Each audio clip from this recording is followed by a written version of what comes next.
Sir, ఆ మోహన్ సూసైడ్కి నాకు ఎలాంటి సంబంధం లేదు సార్. నా మాట నమ్మండి సార్. అది నువ్వు చెప్తే నమ్మం, మా ఎంక్వైరీలో తేలితేనే నమ్ముతాం. సార్, అప్పటికే ఆ మోహన్ మా ఇంటికి వస్తే త్వరలోనే నీకు న్యాయం జరిగేలా నేను చూస్తానని మహేష్ చెప్పాడు సార్. నా కొడుకు మోసం చేసే మనిషి కాదు సార్. ఇదంతా మా పెద్ద కొడులు మధు ఆ మారుతిరావు చేసిన మోసం వల్లే జరిగింది సార్. ఇప్పుడైతే మీ అబ్బాయి మోసం చేయడం వల్లే తన భర్త సూసైడ్ చేసుకున్నాడని వాళ్ళ భార్య కంప్లైంట్ ఇచ్చింది. అందుకే మీ అబ్బాయిని అరెస్ట్ చేశాం. మీరు ఇక్కడుండి అనవసరంగా నన్ను విసిగించకండి. ఏదైనా ఉంటే కోర్టులో చూసుకోండి. వెళ్ళండి.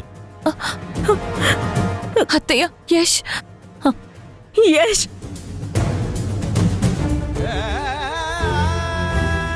యష్ బాధపడకు యష్. నేనేదో ఒకటి చేసి ఈ కేసు నుంచి నేను బయటికి తీసుకొస్తాను. నువ్వు ధైర్యంగా ఉండు. నువ్వు ఏ తప్పు చేయలేదని, ఎవరిని మోసం చేయలేదని నేను నిరూపిస్తాను. ప్రత్యక్షంగా కాకపోయినా పరోక్షంగానైనా తప్పు మోసం నా వల్లే జరిగింది కదా సింధు. నేను నిన్ను కాదని నువ్వెంత చెప్తున్నా వినకుండా గుడ్డిగా మా వదిన్ని నమ్మడం వల్లే కదా ఇదంతా జరిగింది. ప్రాజెక్ట్ మా వదినికి అప్పచెప్పి నేను తప్పు చేశాను. నాకు శిక్ష పడాలి. నా నిర్లక్ష్యం మూలంగా ఏదైతే జరగకూడదనుకున్నానో అదే జరిగింది. లేదురా, తప్పు చేసింది ఆ మధు. దానికి ఖచ్చితంగా శిక్ష పడేలా చేద్దాం.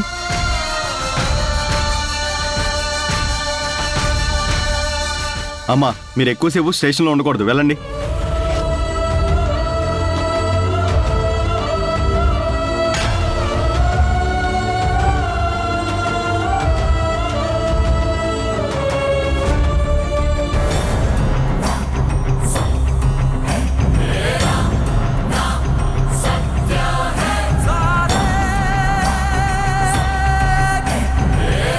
ఏం సింధు, నేను దాచిన డబ్బు కొట్టేసి నా నిజస్వరూపం బయటపెట్టి నన్ను జైల్లో పెట్టించాలని చూసావు.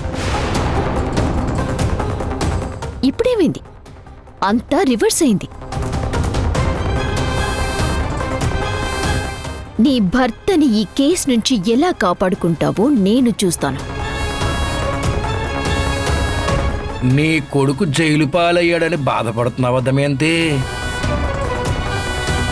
నీ చిన్న కోడలు సింధు, నీ చిన్న కొడుకు యశ్ వల్ల నా కొడుకు నాకు శాశ్వతంగా దూరం అయిపోయాడు. దానికి నేనెంత బాధపడ్డానో నీకు తెలీదు. నేననుభవించిన బాధ, వేదన నీకు తెలియాలనే ఈ కేసులో యశ్ నిరికించాను.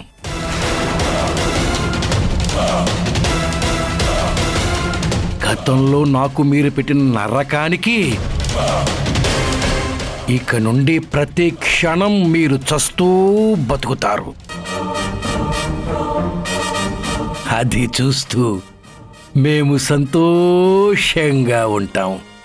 రేయ్, నిన్ను అత్తయ్య, అత్తయ్య, వద్దత్తయ్య, నా మాట వినండి. అత్తయ్య, వదలండి.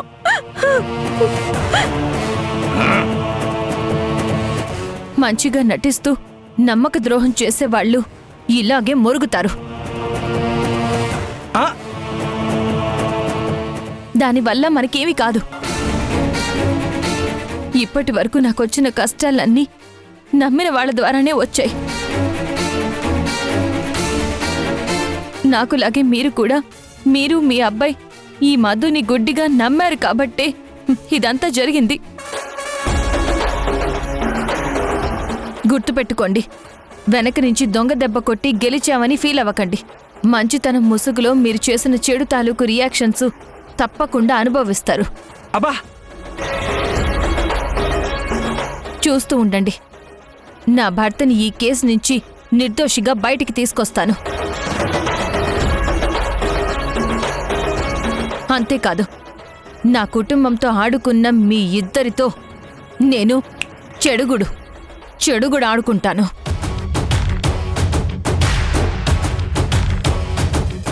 ఈ మామ కోడళ్ళని ముప్పు తిప్పలు పెట్టి 3 చెరువులు నీళ్లు తాగిస్తాను. నా కుటుంబం జోలికొచ్చిన మిమ్మల్ని అంత ఈజీగా వదలను. అబ్బా అది చూద్దాం. హలో, ముందు నీ భర్త సంగతి చూసుకో అమ్మా, తర్వాత మా సంగతి చూద్దు గాని. పదమ్మా మధు, రాదా?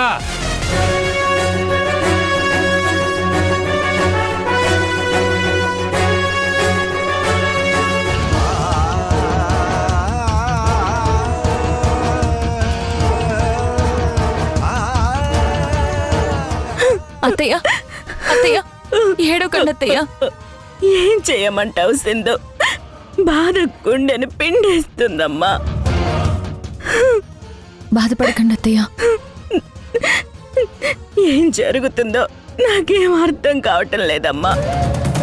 వాణ్ణి చూస్తే చెయ్యని నేరానికి జైల్లో ఉన్నాడు. ఆ మధు, మారుతీరావు మన కుటుంబాన్ని నాశనం చేయాలని కంకణం కట్టుకున్నారు. ఏంటమ్మా ఈ శాపం మనకి? మనం ఏం పాపం చేశామని మనకి శిక్ష? ఇది శిక్ష కాదత్తయ్య, పరీక్ష అంతే. ఇప్పుడే మనం ధైర్యంగా ఉండాలి. నువ్వు యష్ మళ్ళీ కలిసిపోయారు, ఇంకా ఆనందంగా ఉండొచ్చు అనుకునే టైంలో ఇలా జరిగింది. నిన్న ఆ మోహన్ మన ఇంటికి వచ్చినప్పుడు యష్ చెప్పాడు కదా, నాకు కొంచెం టైం ఇవ్వండి, మీకు న్యాయం జరిగేలా చూస్తాను అని.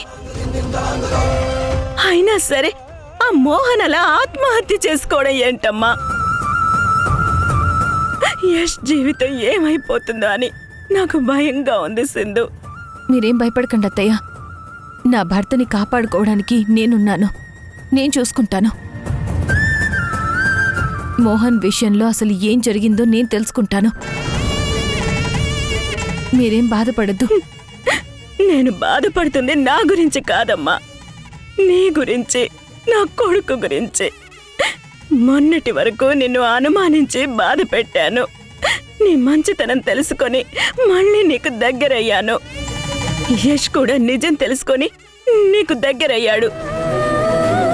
ఇంకా అన్ని సమస్యలు తీరిపోయినట్టే అనుకునే లోపే పరిస్థితులు మళ్ళీ నిన్ను కష్టాల్లోకి నెట్టేశాయమ్మా. అత్తయ్య, సంతోషంలో ఉన్నప్పుడు కాదత్తయ్య, కష్టాల్లో ఉన్నప్పుడే ధైర్యంగా ఉండాలి. యష్కి ఏమీ కాదు. మనందరం కలిసి బలంగా ఫైట్ చేద్దాం. అప్పుడు తప్పకుండా యష్ బయటకొస్తాడు. ఈ కష్టాలన్నీ తొలగిపోయి మళ్ళీ మనందరం హ్యాపీగా ఉండే రోజు వస్తుందత్తయ్య. ముందు అన్యాయం అయిపోయినా మోహన్ ఇంటికి వెళ్ళి వాళ్ళని ఓదార్చడం మన బాధ్యత. మిమ్మల్ని ఇంటి దగ్గర డ్రాప్ చేసి నేను వాళ్ళ దగ్గరికి వెళ్తాను. మనం ఇంటికి వెళ్దాం. రండి రండి.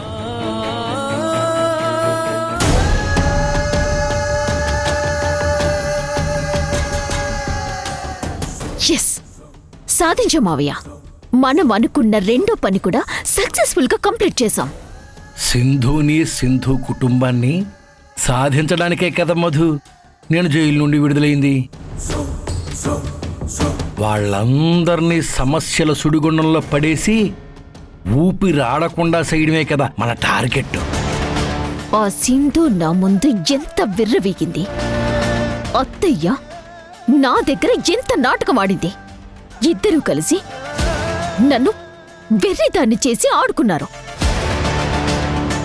ఇప్పుడు మనం వాళ్ళని ఆడుకోవటం మొదలు పెడదాం. మన ఆటలో వాళ్ళని వేటాడుతుంటే నాకైతే భలే పసందుగా ఉంది. కట్టుకున్న భర్తని కటకటాల వెనుక చూసి ఆ సింధు మొహం ఎలా వాడిపోయిందో. కన్న కొడుకు చెయ్యని నేరానికి నేరస్తుడిలా జైల్లో పడ్డందుకు అత్తయ్య కళ్ళు తిరిగి పడిపోయింది. వాళ్ళ బాధ చూస్తుంటే నాకెంత హ్యాపీగా ఉందో. అప్పుడేమైంది మధు? ముందు ముందు మనం చెయ్యాల్సింది చాలా ఉంది. వాళ్ళ వల్ల నష్టపోయిన మనం కష్టాలని వాళ్ళకి బహుమతిగా ఇచ్చి మన నష్టాన్ని భర్తీ చేసుకోవాలి. అయిన వాళ్ళనే బాధ పెట్టి ఆనందపడుతున్నావు కదరా, నువ్వు బాగుపడవురా. ఏదో ఒకరోజు అదే బాధలు నీకు బంధువులుగా మారి నిన్ను పీక్కు తింటాయి చూడు. సార్ రమ్మన్నారంట. లోపల సెల్లో యశ్ ఎలా ఉన్నాడేటి? జనాలు చేసిన అవమానం భరించలేక కన్నీళ్లతో కుమిలిపోతున్నాడు. తల్లి పిల్లమిద్దరూ యష్ని ఓదార్చడానికి ట్రై చేస్తున్నారు సార్. ఈ కేసులో టోటల్ ఫ్యామిలీకే మనశ్శాంతి అనేది లేకుండా పోవాలి. మీరు దేని గురించి ఆలోచించొద్దు. మీరు చెయ్యాల్సింది మీరు చెయ్యండి. మీకు అందాల్సింది మీకు అందుతుంది. ఈ కేస్ని బాగా టైట్ చేయండి. ఎట్టి పరిస్థితుల్లోనూ యష్కి బెయిల్ రాకూడదు. శిక్ష చాలా ఎక్కువ పడాలి.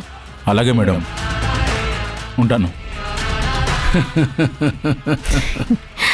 పద మావయ్య వెళ్దాం. వస్తున్నానండి.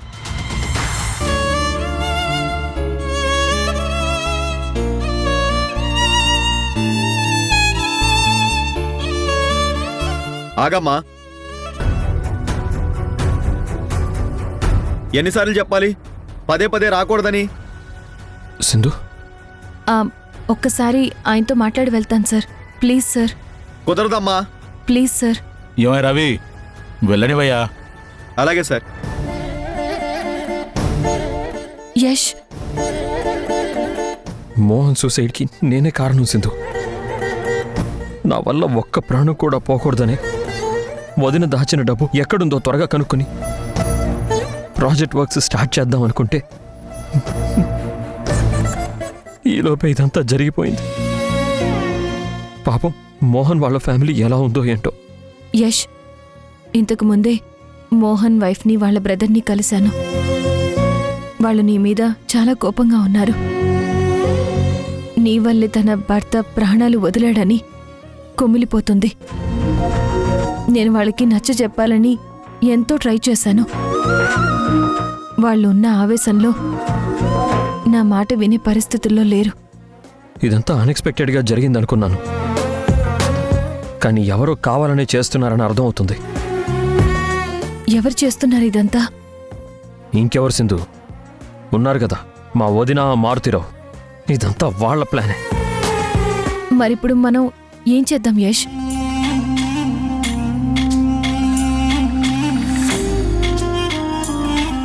సింధు, ఒకసారి సిద్ధార్థ్ని పిలిపించు.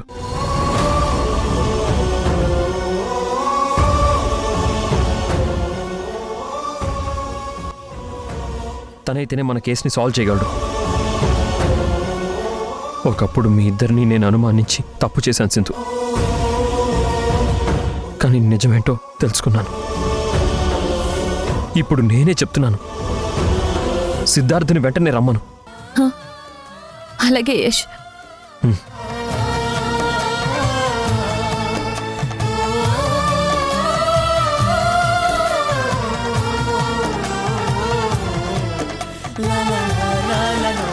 The number you are trying to call is currently not reachable.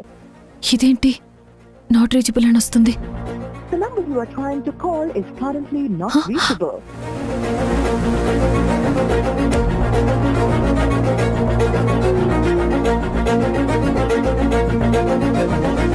Yash, సిద్ధార్థ్కి కాల్ చేశాను, ఫోన్ కలవడం లేదు. నేను మళ్ళీ ఫోన్ చేస్తాను. అమ్మా, టైం అయిపోయింది, ఇంకా మీరు వెళ్ళండి. జాగ్రత్త యష్, వెళ్తాను. వెళ్ళమ్మా, మీకే చెప్పేది.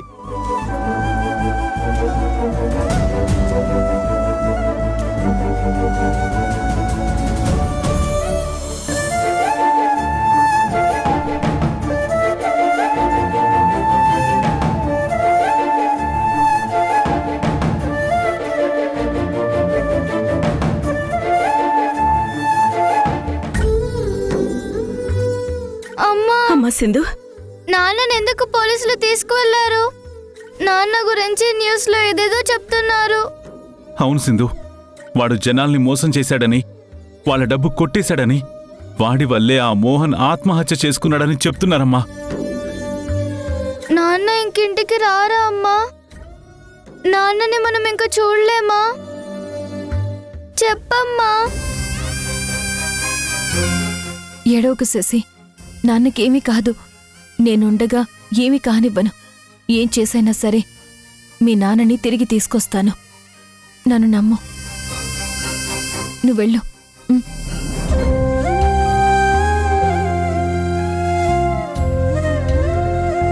ఆ మోహన్ కుటుంబాన్ని కలుస్తానని చెప్పావు కదమ్మా, వెళ్ళి వాళ్ళని కలిసావా సింధు?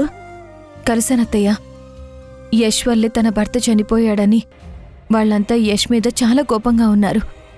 నేను ఎంత నచ్చజెప్పాలని చూసినా వాళ్ళు నా మాట వినలేదు.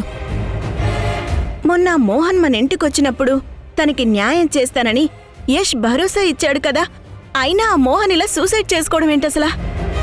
అదే నాకు అర్థం కావడం లేదత్తయ్య. వాళ్ళతో మాట్లాడితే ఏమైనా విషయాలు తెలుసుకోవచ్చు అనుకున్నాను. అందుకే వెళ్ళి మోహన్ భార్యని వాళ్ళ బ్రదర్ని కలిశాను. కానీ వాళ్ళు ఎంతసేపు యశ్ మీద కోపంతో మాట్లాడుతున్నారే తప్ప అసలు ఏం జరిగింది, ఎలా జరిగింది అనేది చెప్పడం లేదత్తయ్య. తనని ఎవరో కావాలని ఈ కేసులో ఇరికించారని మీ అబ్బాయి కూడా అంటున్నారు. ఆ మధు మారుతీరావే ఇదంతా చేసుంటారని నాకనిపిస్తుంది. ఈ కేసు బయట ఏ లాయర్కిచ్చినా ఆ మధు మారుతీరావు ఏ విధంగానైనా మేనేజ్ చేసి లాయర్ని వాళ్ళ వైపుకి తిప్పుకుంటారు.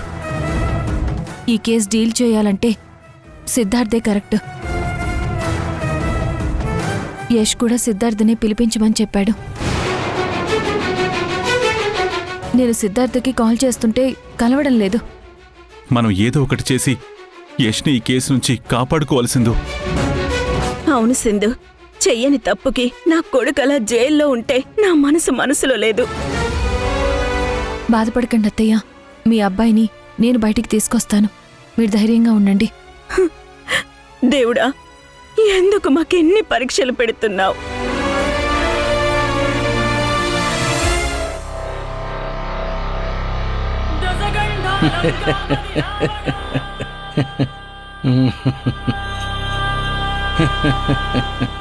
ఏంటి దేవా, మీలో మీరే నవ్వుకుంటున్నారు? కొంప తీసి సడన్ గా మీకు పిచ్చిగాని పట్టిందా? ఏట్రా పులి, సెటైరా? చచ్చా, మీ మీద నేను సెటైర్ వేస్తానా దేవా? వేస్తే నా లైఫ్ని సెటిల్మెంట్ చేస్తారో నాకు తెలీదా దేవా? పిచ్చి పిచ్చిగా మీలో మీరే నవ్వుకుంటుంటే డౌట్ వచ్చి అడిగాను అంతే. ఎదుటి వాళ్ళకి పిచ్చెక్కించే మనిషినే తప్ప పిచ్చిని నా మైండ్కి ఎక్కించుకునే మనిషిని కాదురా నేను. నా శత్రువులకు పిచ్చి బట్టబోతోంది అన్న ఆనందంలో నాకు నేనే, నాలో నేనే నవ్వుకుంటున్నాను. మెంటలడు దేనికి ఎలా రియాక్ట్ అవుతాడో వాడికే తెలీదు.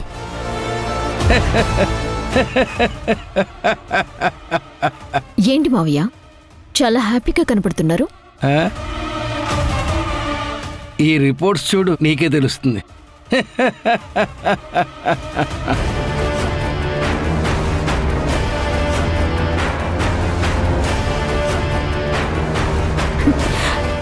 పోస్ట్ మార్టం రిపోర్ట్ కూడా మనకు అనుకూలంగానే వచ్చింది.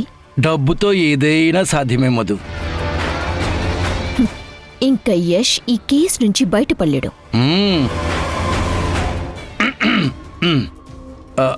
మధు, నువ్వు తేజ కలిసి ఇంటికి వెళ్ళే టైం వచ్చేసింది.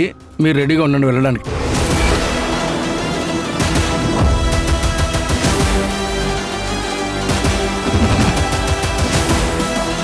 మేమిప్పుడు ఆ ఇంటికి వెళ్తే బయట నుంచి బయటే మెడపెట్టుకొని గెంటేస్తారు.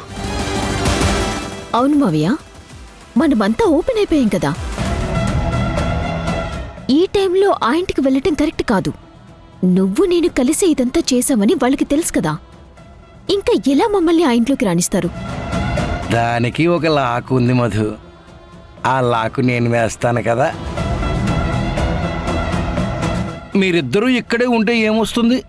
అదే అక్కడికి వెళ్తే లైవ్లో సింధుకి నరకం ఎలా ఉంటుందో చూపించవచ్చు. దానికి నేను ప్లాన్ రెడీ చేసి ఉంచాను. మీరు ధైర్యంగా వెళ్ళండి. ఒకవేళ మిమ్మల్ని ఇంట్లోకి రానివ్వకపోతే ప్లాన్ బి అమలు చేస్తాను.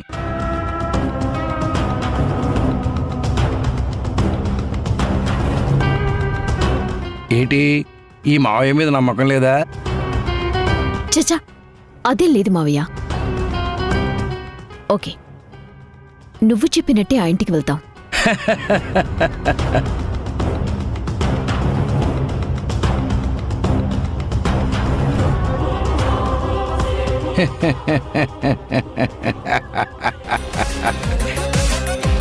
అరే పులే, ఏట్రా షాక్లో ఉన్నావా? ఇలాంటి షాకులు నేను లాక్ ఓపెన్ చేశాక ఎన్ని చూడాల్సి వస్తుందో. The number you are trying to call is currently not reachable.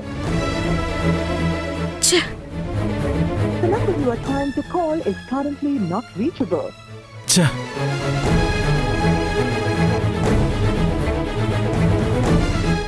The number you are trying to call is currently not reachable. ఛ! ఏం చంద్ర, సిద్ధార్థకి ఫోన్ కలవటం లేదా? లేద్దాము. ఎన్నిసార్లు చేసినా not reachable, out of coverage అనే వస్తుంది. దాము, నువ్వు కావ్యకు ఒకసారి ట్రై చేయి. అలాగే.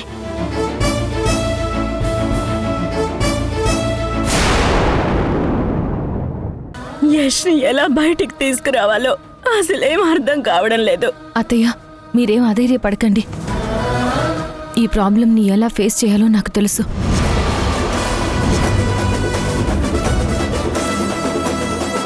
ఏంటి, ఏదైనా ప్రాబ్లం? ఆ మోహన్ది ఖచ్చితంగా సూసైడ్ అయ్యుండదు అనిపిస్తుంది. మోహన్ ఎవరో మర్డర్ చేసి సూసైడ్గా క్రియేట్ చేశారంటావా? ముందు యష్ని బెయిల్ మీద బయటికి తీసుకొచ్చి ఆ తర్వాత మోహన్ ఎలా చనిపోయాడన్నది ఎంక్వైరీ చేద్దాం సింధు. ఆ పనేదో త్వరగా చెయ్యి బాబు, నీకు పుణ్యం ఉంటుంది.